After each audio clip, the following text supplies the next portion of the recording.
back again to share more rays of love. The best of me is on tax, and I don't think you know. I rise again with help from above. This is how it goes, and I love it.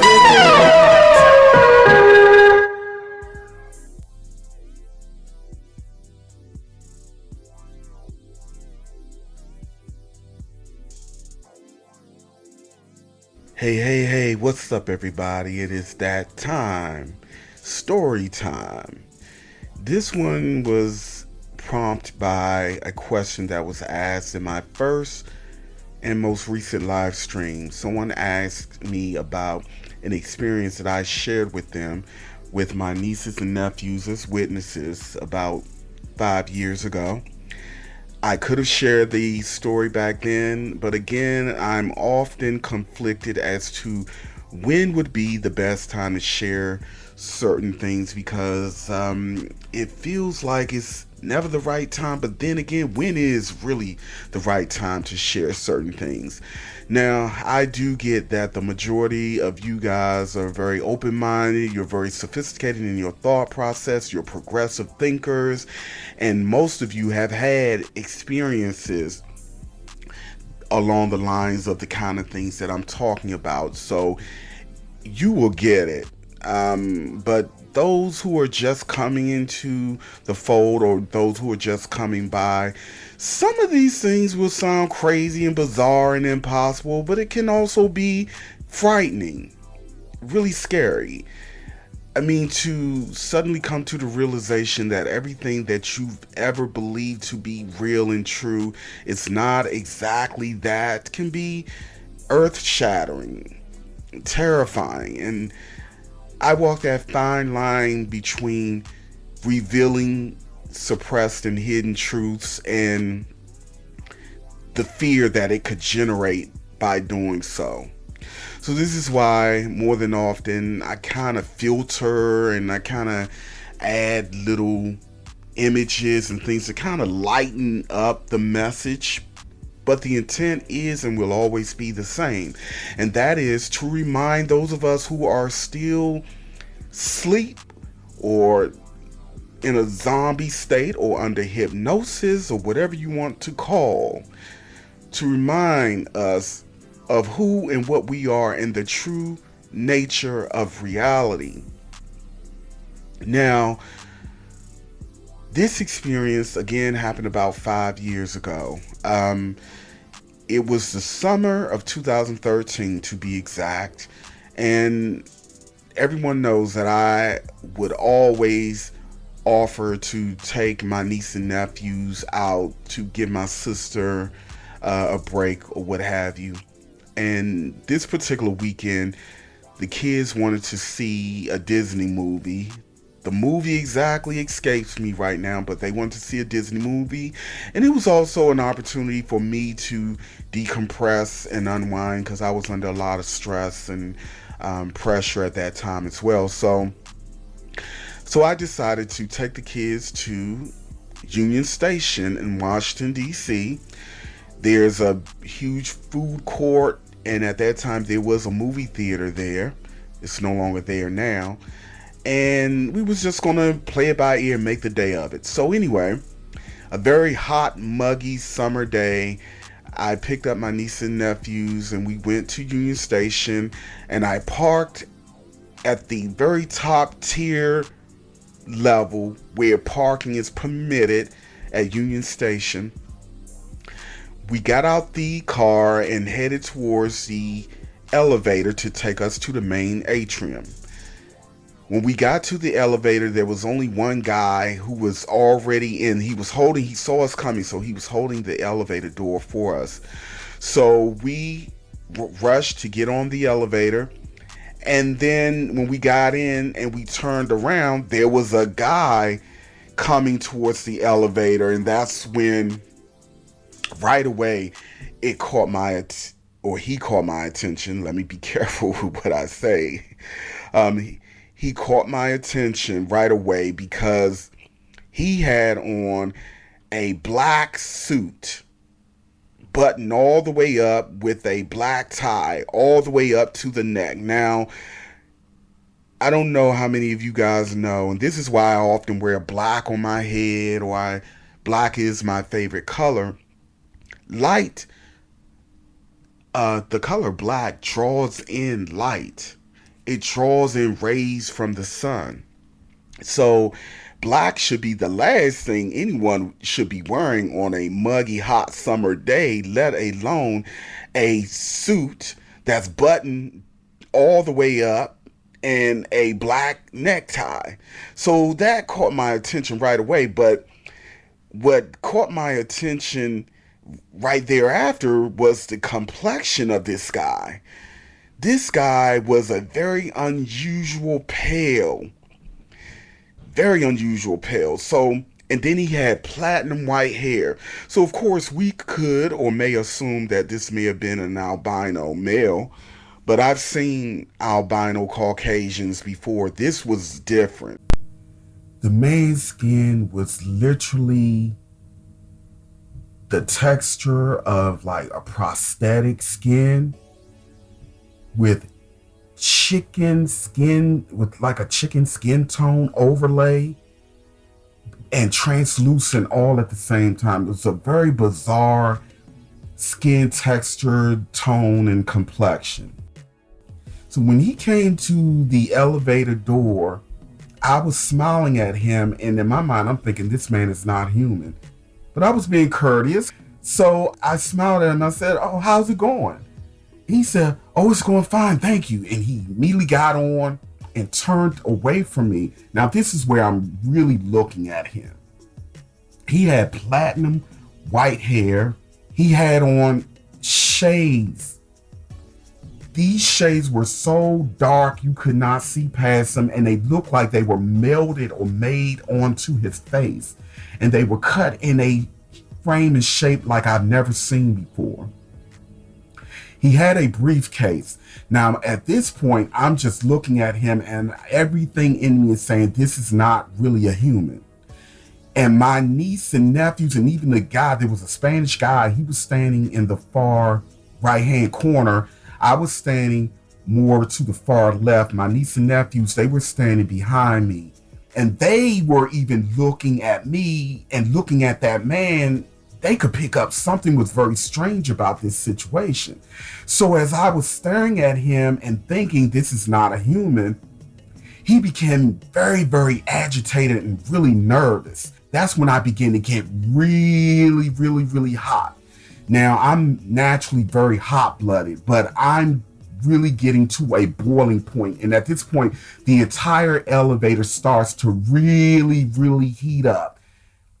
Everyone on that elevator was starting to feel that something was happening, an anomaly, a strangeness.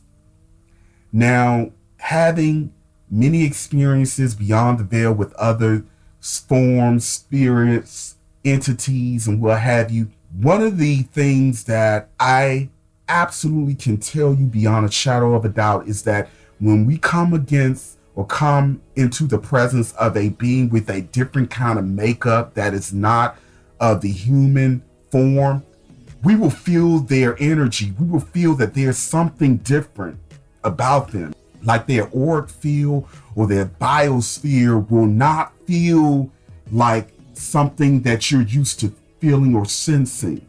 I strongly feel that this guy was picking up that I was sensing that he wasn't what he appeared to be, and he started getting really uncomfortable, really anxious and nervous. He was fidgeting, he was moving side to side, he was really, really nervous.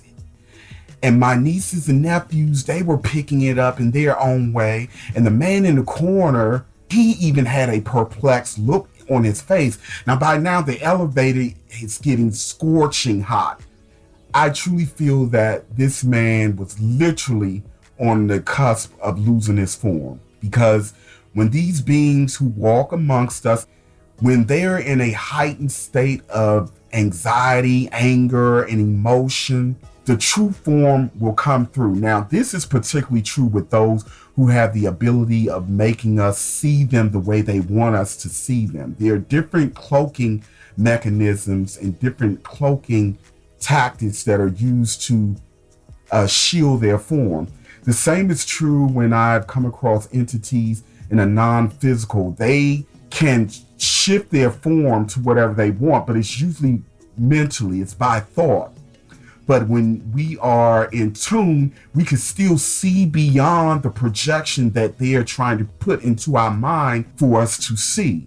The same would be true on the physical realm as well.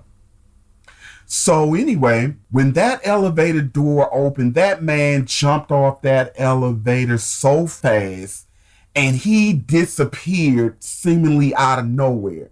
So my oldest nephew, he asked me, "Uncle, what was up with that man? That was crazy. There was something weird about that." And I just looked at him and I smiled and I said, "I'll tell you one day when you're older. I don't think it's the time for me to explain these things to you." Now, I decided to share this particular experience with you, and it was not my first, by the way. It was the first time that I had someone with me who picked up on it, but couldn't quite put their finger on what it was or what was going on. The reason why I'm sharing this with you guys now, aside from someone bringing it up in the recent live stream that I had, is because as the veil thins and as more things get exposed, more of us will have experiences that will show us and prove to us beyond a shadow of a doubt that everything that appears human is not. You have humans and you have humanoids. Then you have beings who are of a totally different species, who have the ability to hide behind human form. And some people will call these people reptilians. Some people will call them shapeshifters. Some people call them aliens, demons. I don't care what you call them. The reality is that they do exist. So should we come across someone that we sense or can clearly see is not what they appear to be courteous and polite. Do not kick up fear. Now I'm going to switch gears just a little bit. I'm seeing more and more people who are leaving organized religions, especially those who are or were in leadership positions. And their reason for doing so is because due to diligent and thorough research, they are finding that much of what has been taught weren't actually historical events, or that much of what they have been told are just not true. That does not mean that we just throw away everything, because you can find truth in some of everything, because this life is like a puzzle, it's like a maze, and there are aspects of truth that can be found in all things. We just have to know what to look for and how to go about decoding that truth. Now, many of these religions, what they teach may not be historical facts, but they're allegories, they're clues, they're riddles. And let me further say that the reason why these organized religions are so appealing to so many people is because on a core level, there are truths that speak to the soul. So it appeals to people because there is a resonance in there somewhere. So just because we find that what we've been taught in terms of organized religion isn't the absolute truth does not mean that there isn't a life or an existence beyond the physical or what we perceive to be the physical. I actually heard Quincy Jones talk about the Catholic Church, and I'm going to repeat this because what he said is out there in the public domain. He was talking about how it's all just a big facade, it's just big business. It's to profit off of people's gullibility. His perspective is that because of what they put in place is a scam, then the whole thing must be built on nothing but lies, and I disagree with that. These people take truths that will appeal to us on an emotional core level because that's the bait. And then they exploit and monetize and profit off of it in the process. So having that side of what I want to speak about out of the way, have you guys ever had a conversation with a ex-religious person or an atheist or even an average Joe who never thought about or considered either or, and they became very hostile and very angry about it? Those of us who have had experiences that prove to the self beyond a shadow of a doubt that we are more than physical flesh and bones and there's more to reality than what we perceive, we get it. It is those who have not had an experience, those who are still in amnesia and have not had a word or an experience to jar the memory. Just like when in reality, when people go into a state of amnesia, nothing is really real to them until their memory is jarred by an experience or a key word. So until a memory or key word unfolds in the mind of one who has amnesia, nothing will be factual to him or her until their memory of who and what they really are comes flooding back to the forefront of their mind. So on an interstellar level, we have many people who are still under the veil of amnesia who has not had that breaking point or that word or that catalyst to bring forth the memory tied to experiences to remind them of who and what they really are. And so these are the people that I'm talking about, and they get very angry and upset. Now, let me tell you something. I'm going to tell you why these people get angry and upset. It is because something is hitting them on an emotional level that they are not even aware of, because no one gets angry and upset and emotional about the prospects of anything unless it is personal. You don't have to be consciously aware of why it's personal, but it's personal. This is why we are reacting with so much emotion and so much anger. People who respond in this way at the prospects, or those of us who bring forth the reminder that we continue to exist in some form or another after physical life, those of us with a soul or those of us with a spirit, we continue to exist. They get angry and upset because in that moment, we are putting in their face a reminder that they don't want to accept. Why? Because these are people who more than often, there are always exceptions to the rule. I'm just saying, generally speaking, based on my assessment, these people get angry because these are people who have done things that they thought they'd gotten away with. I'm talking about heavy things. Now, you read between the lines. So without these people being consciously aware that their response is showing on a core soul or spirit level that, oh, I know deep down inside you're telling the truth, but I hate you right now for reminding me of this, because that would mean that what I thought I got away with, or what I'm doing still that I think I'm getting away with, I'm really not getting away with it. Now, I'm sharing this in lieu or in conjunction to the first story about the strange man on the elevator, and those who are going to the next level towards self-realization, those who are leaving organized religion. Do not throw away the baby with the bathwater. We're still putting the pieces of the puzzle together. And even when we think we got it all figured out, there's still much, much more to learn from, to figure out. It's much, much, much more space to grow. So it's never ending. All right, guys. On that note, thank you so much for this moment. You are loved beyond measure. Continue to question, learn, and grow. And happy travels.